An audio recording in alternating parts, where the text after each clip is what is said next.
Sliekas Kieša. Apie Slieką Kiešą beje derėtų papasakoti atskirai.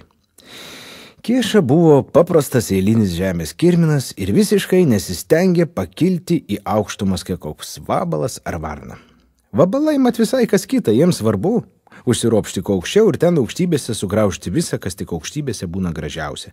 Obuoliai, slyvos, debesis, mėnulis ir taip toliau, net iki pat Marso. Bet Sliekas Kieša buvo tinginys ir galvojo savo: "A kogi man žemės kirminai ropštis į tas aukštybės, dar nukrisiu ar kokią varną sules.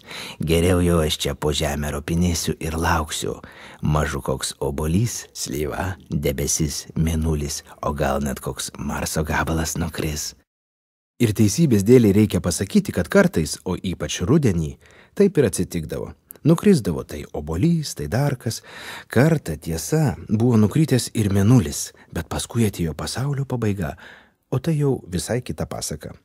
Tai va, šliaužiojo tas bjaurybė Kieša po obelim ir varvina seilės, žiūrėdamas į ką tik išsiritusius obuoliukus.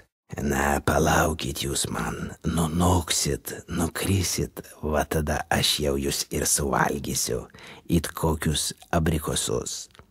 Tačiau obuoliukai apsimeta, kad negirdi šių baisių Kiešos perspėjimų ir tik švilpauja melodijas ir Slieką erzina.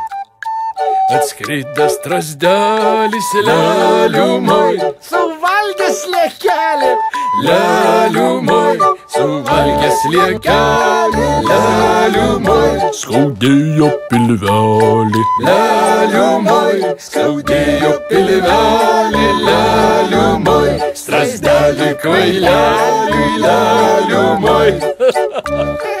O Nevidonas Kieša tai girdėdamas tik mauroja iššiepęs dantis ir sako: "Dainuokit, dainuokit.